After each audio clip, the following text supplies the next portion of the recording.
We're back. We're back. We are back. The Real Santa Fe podcast is back. We took a little sabbatical. So I think we stopped doing this back in September, but we are back. And one of the reasons we're back is because we so love sharing with our audience how cool it is. Sorry. It's okay. I'll just cut that part. Okay. Start that. We so love sharing with our audience all of the things that we love best about Santa Fe. And so today we're going to begin with, first of all, we're sitting outside because it's such a perfect June day in Santa Fe. And we want to share a quick list of things you're going to want to put on your calendar for this summer, right? Because this summer, the best time ever. The best. There's not really a bad time, but summer's pretty dang good. Summer is amazing. And I looked up a statistic not long ago that said Santa Fe has never had a day over 100 degrees. So if you can dispute that, feel free. But this is not Phoenix. This is a comfortable place to hang out. I also just saw in my research that over the summer, over all these events we're going to talk about, over 100,000 people visit Santa Fe, which is a city of only 70,000 people. So we more than double in size over the summer, which is pretty cool. We do. So if you're planning to come to any of these events that we're going to talk about, you want to make your reservations early and, make a plan ahead.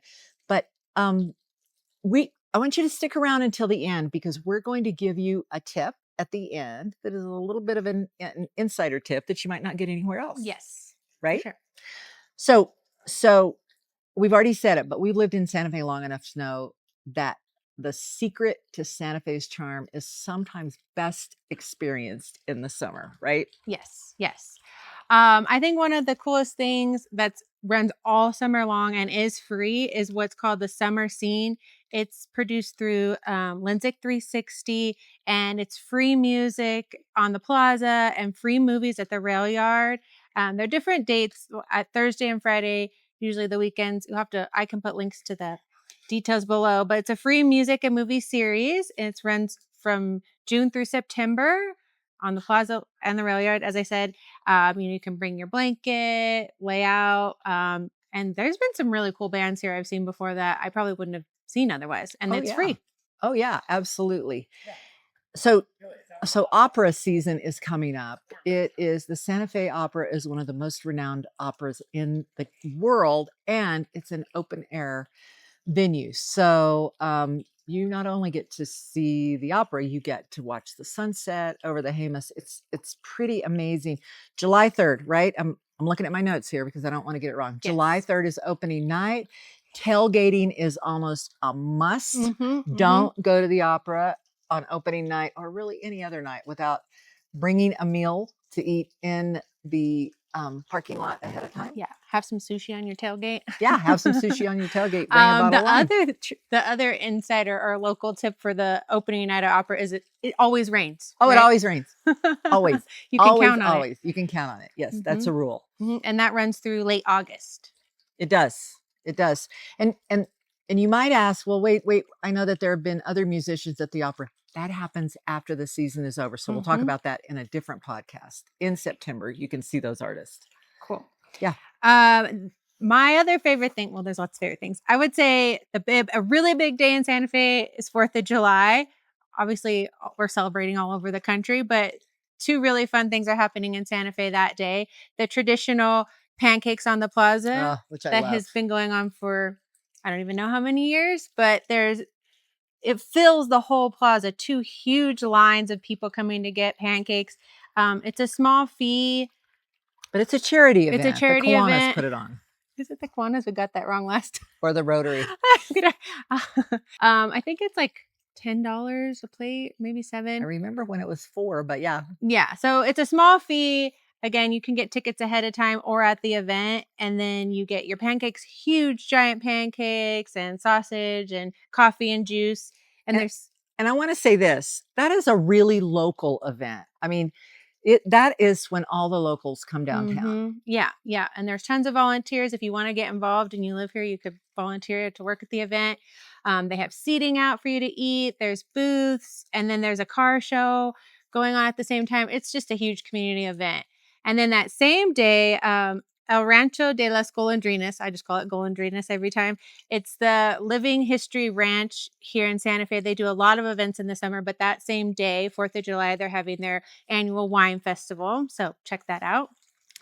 And then July 10th through the 12th, the second largest event in Santa Fe is the International Folk Art Market. It's second only to Indian Market, but artists from all over the world come and sell their wares. And it's the interesting thing about International Folk Art Market is that the people that come and sell their folk art here have been working all year long. And this, for a lot of the artists that come here, this is the way that they feed their family for the rest of the year. And what people don't know is that the folk art, the foundation helps with almost, well, I mean, I think they provide 100% of the travel expenses, but Mhm. you will not find another folk art market like this one, July 10th through the 12th at the rail yard.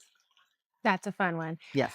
And then at the end of then at the end of July, the 25th and 26th is the traditional Spanish market, the oldest and largest show of its kind in the country.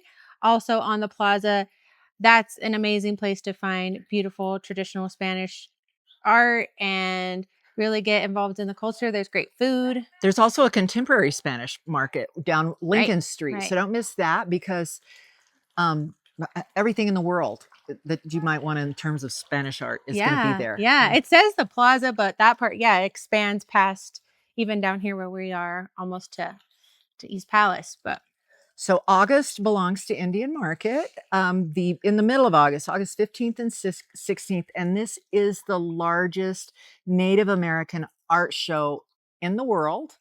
And what do we have here? More than 1,000 Native artists, over 200 tribal nations, and about 100,000 visitors. If you are thinking about coming to Indian Market, make your reservations right now. There won't be a rental car and there won't be a place to sleep. So, so get online right now and make hmm your reservations for Indian Market. hmm And then again, kind of getting from transitioning from summer to fall in the middle of September, the 22nd through the 27th is the Santa Fe Wine and Chile Fiesta.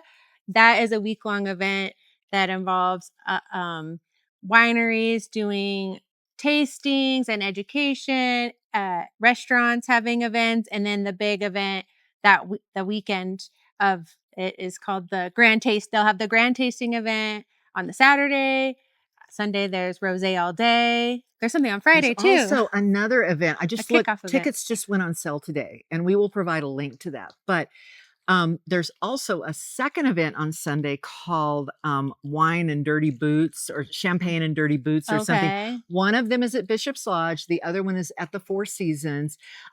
I, September, summer here is great. Mhm. That Mhm. last week in September is absolutely gorgeous. Mhm. So if you haven't been to Wine and Chili, this is not a New Mexico wine show. This Mhm. is international. There will International. be over 100 vintners from all over the world, not Mhm. just New Mexico. Mhm. So don't think of this as your like sort of amateur local wine event. True. And the grand tasting is not just wine, it's food too. So Yeah, like 120 restaurants in town will have booths. So those tickets are on sale right now at the link that we're providing below. I, I'm going to tell you that a lot of those events, in fact, one of them is already sold out. I looked mhm. today. Mhm. There's one of them that's already sold out. So get online and check out the Wine and Chili Fiesta. And what? Well, Um, it's time for your little tip. this is so. Your insider. So this is my insider tip. If you're coming to town next week, or you're not coming until December, the one thing that you want to do where you're going to learn tips and tricks and architectural secrets and about ghost stories, you can even go to Ghost Ranch, Mhm. um, is to get online and check out Vigilante Tours. They do local tours. I just recently saw him do this great post where he said, I can't believe I'm living the dream where I get to share my city and northern New Mexico, which are the two places I love the most. So I, I, Yeah. I wouldn't, if I were coming to visit for the first time or the 50th time, I Yeah. would give those guys a Yeah. call and schedule a tour. Yep, we do it as locals and learn something new every time. So every single time. So there you go. That's the Real Santa Fe reinvented podcast for this week. And tune in because we're going to do something fun next week.